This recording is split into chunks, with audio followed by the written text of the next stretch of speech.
Hello student, hope you all are well. So today we are starting with hydraulic pump. So in this particular unit we will discuss what is hydraulic pump, then their classification, and there is two major classification. One is centrifugal pump and another is reciprocating pump. Okay, so let's discuss about hydraulic pump. तो first of all hydraulic pump होता क्या है। देखिए, कभी भी word pump आएगा तो pump का सिंपल सा मीनिंग यही होता है कि we are giving mechanical energy and that mechanical energy is going to converted into hydraulic energy और प्रेशर एनर्जी। क्लियर है? यानी कि पंप क्या हो गया कि पंप एक डिवाइस होता है जिसे हम मैकेनिकल एनर्जी प्रोवाइड करते हैं। लाइक यहाँ पे ये हाइड्रोलिक पंप है तो इसको हम लोग मैकेनिकल एनर्जी प्रोवाइड किए, और जब इसको हम लोग मैकेनिकल एनर्जी प्रोवाइड करेंगे तो जो भी हाइड्रोलिक रहेगा, देखिए वर्ड यहाँ पे क्या यूज़ हो गया, हाइड्रोलिक। तो इसके पहले जो हमारा इंट्रोडक्शन लेक्चर था तो उसमें हम ऑलरेडी जानते हैं कि हाइड्रोलिक का मीनिंग क्या होता है। अगर एक लेमन टर्म्स में बात करें तो हाइड्रोलिक मीन्स वाटर।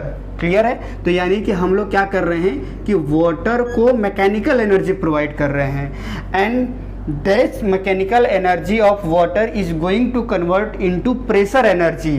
क्लियर है? प्रेशर एनर्जी ऑफ, या इसको हाइड्रोलिक एनर्जी भी बोला जाता है। यानी कि इसका सिंपल सा एग्जांपल ये होता है कि आप देखे होंगे कि जो पंप होता है, पंप का यूज जब सप्लाई पानी आता है तो उसमें हम क्या करते हैं, जो सप्लाई पानी आता है तो उसमें हम लोग इलेक्ट्रिक मोटर यूज़ करते हैं।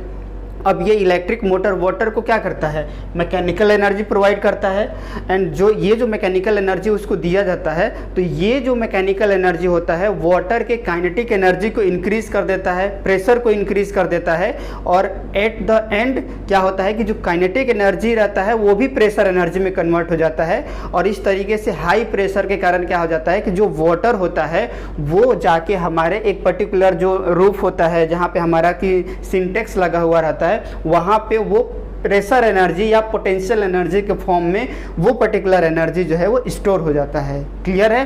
तो ये तो एग्जांपल आप लोग देखे होंगे कि क्योंकि ये डेली अर्बन एरिया में ये प्रोसेस होता है। सप्लाई में जो पानी आता है उसको हम लोग इलेक्ट्रिक मोटर का यूज़ करके, उसमें इलेक्ट्रिक मोटर के यूज़ से हम लोग मैकेनिकल एनर्जी देते हैं, and that mechanical energy is increase the kinetic energy of water, and once the kinetic energy of water increase तो होल जो काइनेटिक एनर्जी होता है वो हमारा जाके प्रेशर एनर्जी में कन्वर्ट हो जाता है, जो कि हमारे जो सिंटेक्स होता है वहाँ पे जो वाटर रहता है वो क्या रहता है, प्रेशर एनर्जी के फॉर्म में स्टोर रहता है। तो पंप का सिंपल मीनिंग क्या हो गया या सिंपल डेफिनेशन क्या हो गया कि पंप वो डिवाइस है जिसके हम मैकेनिकल एनर्जी देते हैं और वो मैकेनिकल एनर्जी प्रेशर एनर्जी में कन्वर्ट हो जाता है। सिंपल मीनिंग समझ में आ गया पंप का क्या होता है। अब अगर हम लोग हाइड्रोलिक पंप का एक प्रॉपर डेफिनेशन देखें तो वो क्या होगा, तो यहाँ पे देखिए ये लिखा हुआ है कि hydraulic pump are machine. Pump क्या है? मशीन है। Hydraulic pump are machine which convert mechanical energy into hydraulic energy. Hydraulic energy जब भी लिखा रहेगा इसका मतलब है वो पोटेंशियल एनर्जी या प्रेशर एनर्जी से बात कर रहा है। क्लियर है? तो यहाँ पे एक्चुअली प्रेशर एनर्जी के बारे में बात हो रहा है। तो यानी कि हाइड्रोलिक पंप क्या हो गया, hydraulic pump is a machine which convert mechanical energy into hydraulic energy. कैसे? This mechanical energy is delivered by the help of electric motor. तो इलेक्ट्रिक मोटर का यूज़ करेंगे हम लोग ये मैकेनिकल एनर्जी को प्रोवाइड करने में, और ये जो हाइड्रोलिक एनर्जी जो रहेगा वो एक्चुअली प्रेशर एनर्जी के फॉर्म में हमारा स्टोर रहेगा। क्लियर है? तो यानी डेफिनेशन क्या हो गया कि hydraulic pump are machine which is use to increase the by giving the mechanical energy, and this mechanical energy is going to convert into pressure energy। Clear है? तो इस तरीके से ये हमारा हाइड्रोलिक पंप का डेफिनेशन हो गया कि that is machine which convert mechanical energy into hydraulic energy, and this mechanical energy is delivered with the help of electrical energy. Clear है? और ये जो हाइड्रोलिक एनर्जी जो हम यहाँ पे डिस्कस कर रहे हैं, that hydraulic energy is actually a pressure energy. ठीक है, इसका एग्जाम्पल आपको क्लियर हो गया होगा। सप्लाई लाइन से जो भी हमारा पानी आता है उसमें हम लोग क्या करते हैं, इलेक्ट्रिक मोटर सेट कर देते हैं। ये इलेक्ट्रिक मोटर क्या करता है, जो वाटर होता है उसके काइनेटिक एनर्जी को इंक्रीज कर देता है। मतलब मैकेनिकल एनर्जी मतलब क्या कि कोई भी चीज़ बहुत तेज़ी से रोटेट कर रहा है। तो आप देखोगे कि जब पंप को आप इलेक्ट्रिसिटी प्रोवाइड करते हैं तो वो बहुत तेज़ी से रोटेट करता है, उसके जो वेन्स रहते हैं वो बहुत तेज़ी से रोटेट करते हैं। उस रोटेशन से क्या होता है कि एक वहाँ पे सक्शन क्रिएट होता है। सक्शन मतलब कि वैक्यूम क्रिएट होता है जो पानी को अपने तरफ सक करता है, और देन वो जो ब्लेड जो रहता है वो मैकेनिकल एनर्जी उसको प्रोवाइड करते हैं, यानी ये बोल सकते हैं कि उसकी वेलोसिटी को इंक्रीज कर देते हैं। एंड देन बाद में क्या रहता है कि अभी हम लोग यहाँ पे डिस्कस करेंगे सेंट्रीफ्यूगल पंप में, बाद में क्या होता है कि हम लोग डायमीटर को इंक्रीज कर देते हैं। उससे क्या हो जाता है कि उसकी काइनेटिक एनर्जी भी एक्चुअली प्रेशर एनर्जी में कन्वर्ट हो जाती है, और हाई प्रेशर के कारण जो वाटर है लिफ्ट होके हमारे जो रूफ के ऊपर में सिंटेक्स रखे हुए रहते हैं वहाँ पे पानी जाके स्टोर हो जाता है। तो ये एक सिंपल सा डेफिनेशन हुआ हमारा पंप के बारे में। क्लियर है कि पंप क्या हो गया, कि पंप मैकेनिकल एनर्जी जो कि इलेक्ट्रिसिटी के थ्रू, इलेक्ट्रिकल मोटर के थ्रू हम दे रहे हैं, वो कन्वर्ट हो जा रहा है प्रेशर एनर्जी में। तो इतना डेफिनेशन सफिशिएंट है। क्लियर है। अब अगर हम लोग पंप का क्लासिफिकेशन करें तो मेजरली हम पंप को दो तरीके से क्लासिफाई करते हैं। एक तो होता है on the basis of rotodynamic pump. देखिए जब भी वर्ड रोटोडायनेमिक आएगा, रोटो मतलब रोटेटिंग, कुछ चीज़ रोटेट हो रहा है, और डायनेमिक मतलब क्या, जिसमें फोर्स भी है और मोशन भी है। ये हर एक वर्ड का एक सिग्निफिकेंस मीनिंग होता है। रोटो मतलब कि वो रोटेट कर रहा है, डायनेमिक इसका मतलब ये हुआ कि उसमें फोर्स भी लग रहा है और मोशन भी, या ये बोल सकते हैं कि डायनेमिक वो पर्टिकुलर कंसेप्ट हो गया या ब्रांच हो गया या फिर एक वर्ड हो गया जिसका रियल मीनिंग होता है कि we are going to study about the force as well as motion. तो रोटोडायनेमिक में क्या हो गया कि रोटेशन के कारण में हमें फोर्स और मोशन मिलने वाला है। तो इस टाइप के पंप को ही एक्चुअली जनरल लैंग्वेज में हम लोग सेंट्रीफ्यूगल पंप के नाम से जानते हैं। अब ये सेंट्रीफ्यूगल पंप इसलिए क्योंकि उसमें जो मेजर फोर्स कंट्रीब्यूट होता है वो सेंट्रीफ्यूगल फोर्स होता है। क्लियर है, उसीलिए उसका नाम सेंट्रीफ्यूगल पंप कहते हैं। तो इसीलिए क्लासिफिकेशन में पहला क्लासिफिकेशन हमारा क्या हो गया, रोटोडायनेमिक पंप, और इसी को क्या बोला जाता है, सेंट्रीफ्यूगल पंप। क्लियर है। एंड देन सेकेंड क्लासिफिकेशन क्या हो गया हमारा, पॉजिटिव डिस्प्लेसमेंट पंप। क्लियर है। पॉजिटिव डिस्प्लेसमेंट पंप क्यों, क्योंकि इसका जो एक एग्जांपल आएगा रेसिप्रोकेटिंग एंड रोटरी पंप। इसमें क्या रहेगा कि हमारा एक पिस्टन सिलेंडर अरेंजमेंट रहेगा, उसमें हमारा क्या रहेगा, पिस्टन के हेल्प से हम लोग क्या करेंगे, वाटर को लिफ्ट करने की कोशिश करेंगे। मतलब एक बार पिस्टन अप एंड डाउन, जैसे आईसी इंजन में होता है ना कि हमारा, आप लोग अलग अलग पढ़े होंगे कि सक्शन स्ट्रोक होता है, कंप्रेशन होता है, पावर स्ट्रोक होता है, या नहीं भी पढ़े होंगे तो आगे पढ़ेंगे आप लोग। तो उसमें एक रेसिप्रोकेटिंग मतलब एक ऐसा पंप जो रेसिप्रोकेट कर रहा है, इस तरीके से रेसिप्रोकेट कर रहा है। तो इस तरीके के अरेंजमेंट का हेल्प करके अगर हम लोग वाटर के या किसी भी लिक्विड के प्रेशर एनर्जी को इंक्रीज कर रहे हैं तो ऐसे पंप को हम लोग बोलेंगे positive displacement pump. Positive displacement इसका मतलब क्या कि हम लोग अपवर्ड डायरेक्शन में उसको डिस्प्लेस कर रहे हैं, इसलिए पॉजिटिव डिस्प्लेसमेंट हुआ। या रेसिप्रोकेटिंग मशीन यूज़ किया जाता है, इसलिए इसको रेसिप्रोकेटिंग एंड रोटरी पंप के नाम से भी जाना जाता है। तो हमने इस पर्टिकुलर जो एरिया है इसमें हमने क्या डिस्कस किया कि हाइड्रोलिक पंप क्या होता है। तो हाइड्रोलिक पंप एक मशीन होता है जिसमें हम लोग क्या कर सकते हैं कि मैकेनिकल एनर्जी को हाइड्रोलिक एनर्जी में कन्वर्ट कर सकते हैं। देन हमने देखा कि क्या हमारे पंप की क्लासिफिकेशन होते हैं। तो दो मेजर क्लासिफिकेशन होते हैं, रोटोडायनेमिक पंप हो गया जिसको कि हम लोग सेंट्रीफ्यूगल पंप के नाम से भी जानते हैं, and second positive displacement machine जिसे हम लोग रेसिप्रोकेटिंग और रोटरी मशीन के नाम से भी जानते हैं। क्लियर है यहाँ तक ये। अब हम लोग पहला जो हमारा जो क्लासिफिकेशन है जो कि सेंट्रीफ्यूगल पंप है उसको हम लोग डिस्कस करने वाले हैं। क्लियर है। तो देखिए इस सेंट्रीफ्यूगल पंप में सबसे पहले यहाँ पे हम लोग इंट्रोडक्शन देखेंगे, देन कैसे ये वर्क करता है, देन क्या इसका मेजर कंस्ट्रक्शन होता है और क्या वर्किंग रहेगा वो हम लोग देखने वाले हैं। तो फिलहाल अभी हम लोग इंट्रोडक्शन देखते हैं and next slide we will discuss about their construction and working. ठीक है। तो देखिए सेंट्रीफ्यूगल पंप, सेंट्रीफ्यूगल पंप जब भी वर्ड आएगा तो देखिए यहाँ पे एक सेंट्रीफ्यूगल फोर्स लगता है, इसलिए इसका नाम सेंट्रीफ्यूगल पंप है। और यहाँ पे भी हमने क्या लिखा हुआ है, रोटोडायनेमिक पंप। तो देखिए यहाँ पे क्या है, ये रोटोडायनेमिक पंप। रोटो मतलब क्या कि कोई भी चीज़ रोटेट हो रहा है और उस रोटेशन के कारण क्या हो रहा है कि वो हमें force as well as motion का स्टडी करने वाली कुछ कंसेप्ट देने की कोशिश कर रहा है। तो मतलब अगर हम सेंट्रीफ्यूगल पंप का रियल में अगर हम एक इंट्रोडक्शन देखें तो देखिए हम क्या बोल सकते हैं कि they are rotodynamic pump in which mechanical energy of shaft is converted into pressure and kinetic energy of mechanical energy of shaft is converted into pressure and kinetic energy of water। हाँ word ठीक है, हमें लगा कि word में कुछ problem है, ठीक है। तो देखिए सेंट्रीफ्यूगल पंप क्या हो गया कि पंप में क्या, सेंट्रीफ्यूगल पंप में क्या होता है कि जैसे सपोज करिए कि यहाँ पे एक शाफ्ट रहता है। शाफ्ट क्या करता है, कोई भी चीज़ को मतलब शाफ्ट रोटेट होता है और उसके ऊपर कोई भी चीज़ फिक्स कर देंगे तो वो भी रोटेट होता है। यहाँ पे फिर यहाँ भी देख सकते हैं, देखिए ये है हमारा रियल में ये जो डॉट दिख रहा है ये शाफ्ट है।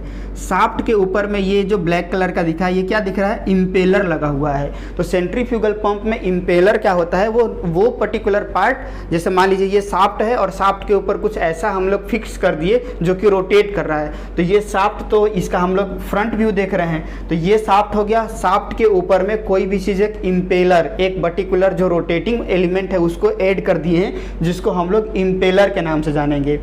अब ये इम्पेलर के बाद में ये जो होता है इसके सराउंडिंग में जो हम लोग सब तरफ से ये बैकग्राउंड या सराउंड किए, इसको हम लोग बोलते हैं केसिंग। क्लियर है। अब होता क्या है कि जब यहाँ पे ये जो इम्पेलर बहुत तेजी, शाफ्ट रोटेट होगा तो इम्पेलर भी रोटेट होगा। जब इम्पेलर रोटेट होगा तो आप देखे होंगे कि जैसे कोई भी चीज़ जब रोटेट होता है या वहाँ पे मतलब बहुत ज़्यादा काइनेटिक एनर्जी आता है, तो जहाँ काइनेटिक एनर्जी ज़्यादा हुआ मतलब प्रेशर कम हो गया। मतलब इसको आप ऐसे भी देख सकते हैं कि जैसे किसी पर्टिकुलर एरिया में आप उसको बहुत तेज़ी से फैन से, मतलब जो छोटे हैंड फैन होते हैं उससे एक पर्टिकुलर एरिया पे आप उसमें काइनेटिक एनर्जी देना, तो वहाँ पे क्या होता है कि जो सराउंडिंग के जो चीज़ें होती हैं वो अपने तरफ उसको वो खींचने लगता है। क्यों? क्योंकि वहाँ पे वैक्यूम क्रिएट हो जाया रहता है। तो वैसे ही जब शाफ्ट में ये जो इम्पेलर लगा हुआ रहता है, तो जब ये बहुत तेज़ी से इम्पेलर रोटेट होता है तो वहाँ पे वैक्यूम क्रिएट कर देता है। तो जब ये वैक्यूम क्रिएट करता है तो यहाँ से क्या होता है, जो वाटर होता है वो सक्शन पाइप के थ्रू इस इम्पेलर की तरफ अट्रैक्ट होता है। वैक्यूम क्रिएट हुआ तो अल्टीमेटली क्या हो जाएगा, वाटर जो है वो हाई प्रेशर से लो प्रेशर की तरफ जाने की कोशिश करेगा। तो जब ये बहुत तेज़ी से रोटेट हुआ तो यहाँ पे वैक्यूम क्रिएट हुआ, तो वाटर जो है वो सक्शन पाइप के थ्रू इस इम्पेलर के ऊपर आएगा। अब इम्पेलर के ऊपर आया तो मतलब ये जो वाटर है इम्पेलर के सब तरफ से यहाँ पे इम्पेलर में डिस्ट्रीब्यूट हो गया।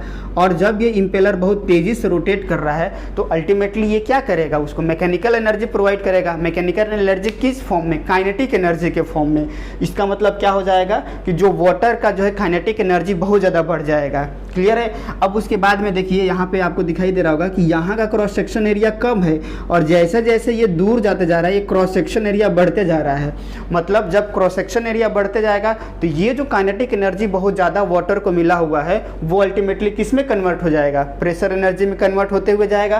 और जब प्रेशर एनर्जी हमारा बढ़ जाएगा तो डिलीवरी पाइप के थ्रू हम लोग ओवरहेडेड टैंक, जिसको कि सिंटेक्स छत के ऊपर कहीं भी रखा हुआ रहेगा, वहाँ पे जो हमारा वाटर है वो हाई प्रेशर एनर्जी के फॉर्म में स्टोर हो जाएगा।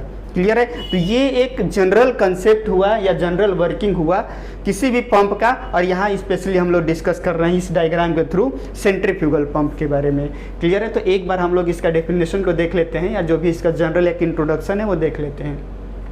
तो सेंट्रीफ्यूगल पंप क्या होता है, it is a rotodynamic, very very important ये वर्ड आप लोग याद रखिएगा, रोटोडायनेमिक।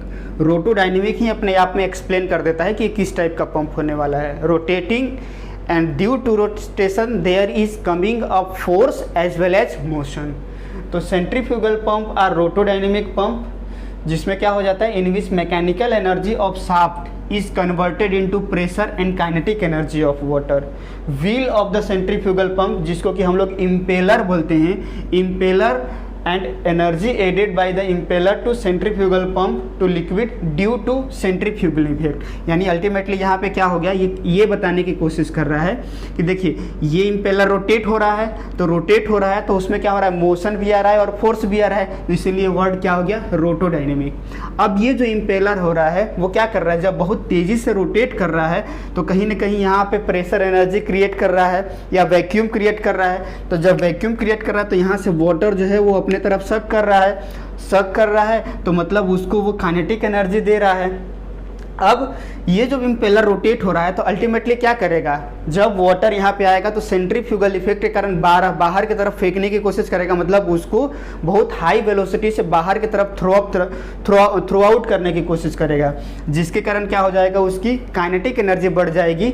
और जब हम लोग डिलीवरी पाइप के थ्रू, जिसका कि डायमीटर ज़्यादा होता है, उसके थ्रू अगर हम लोग सप्लाई करेंगे then whole kinetic energy is going to convert into pressure energy और हमें हाई प्रेशर देखने को मिलेगा। ठीक है, तो ये रहा सेंट्रीफ्यूगल पंप का इंट्रोडक्शन। अब हम लोग नेक्स्ट क्लास में क्या क्या इसके मेन कंपोनेंट होते हैं, ऑलरेडी देखिए यहाँ पे हम लोग कंपोनेंट देखे हैं, बट यहाँ पे डिटेल में एक एक कंपोनेंट के बारे में डिस्कस कर लेते हैं, देन वर्किंग के बारे में डिस्कस करेंगे। ठीक है, तो नेक्स्ट स्लाइड में देखते हैं।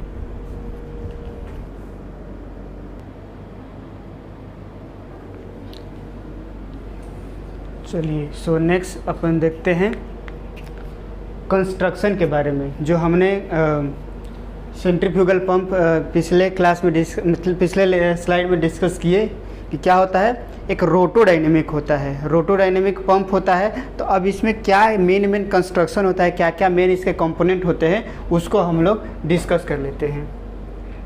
तो सबसे पहले अगर हम लोग यहाँ पे डायग्राम देखेंगे तो देखिए यहाँ पे क्या है, यहाँ पे वाटर एक स्टोर है, कहीं भी लोअर चेम्बर में या फिर सप्लाई लाइन से जो पानी आ रहा है वहाँ पे ये वाटर है।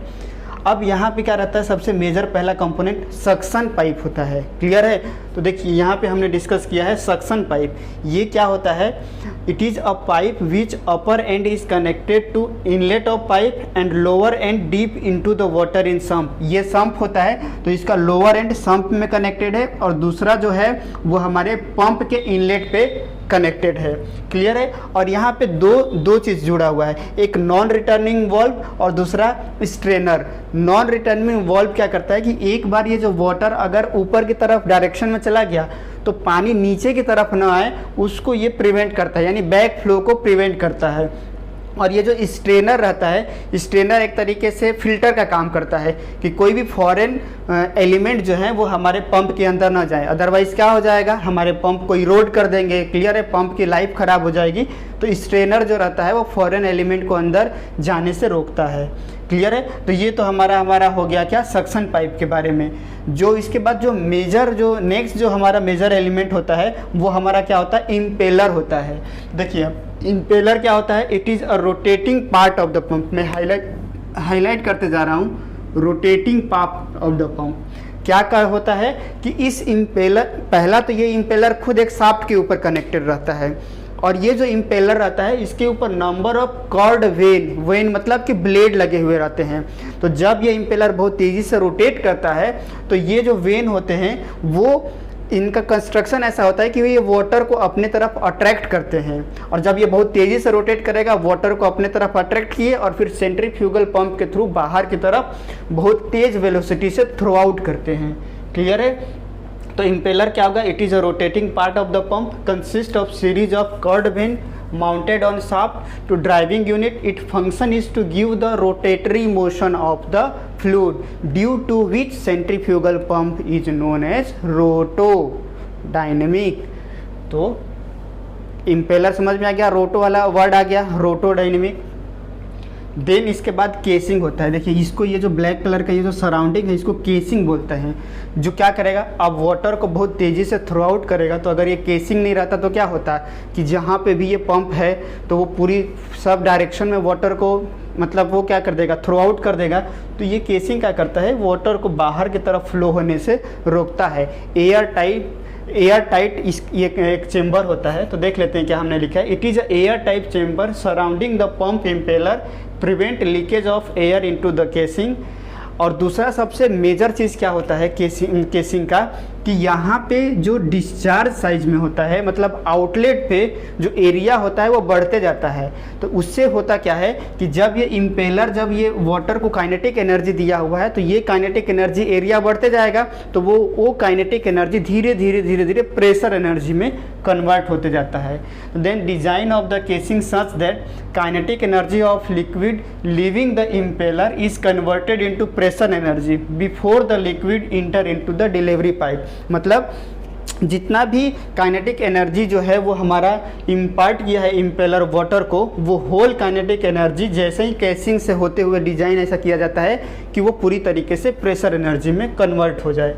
क्लियर है। और लास्ट में डिलीवरी पाइप होता है। तो डिलीवरी पाइप का एक एंड होता है पंप के आउटलेट से जुड़ा होता है और दूसरा ओवरहेडेड टैंक से जुड़ा होता है, जिसका मेन पर्पज ये होता है कि वाटर को हमारे ओवरहेडेड टैंक में डिलीवर करना विथ हाई प्रेशर। तो ये रहा हमारा एक कंस्ट्रक्शन के बारे में।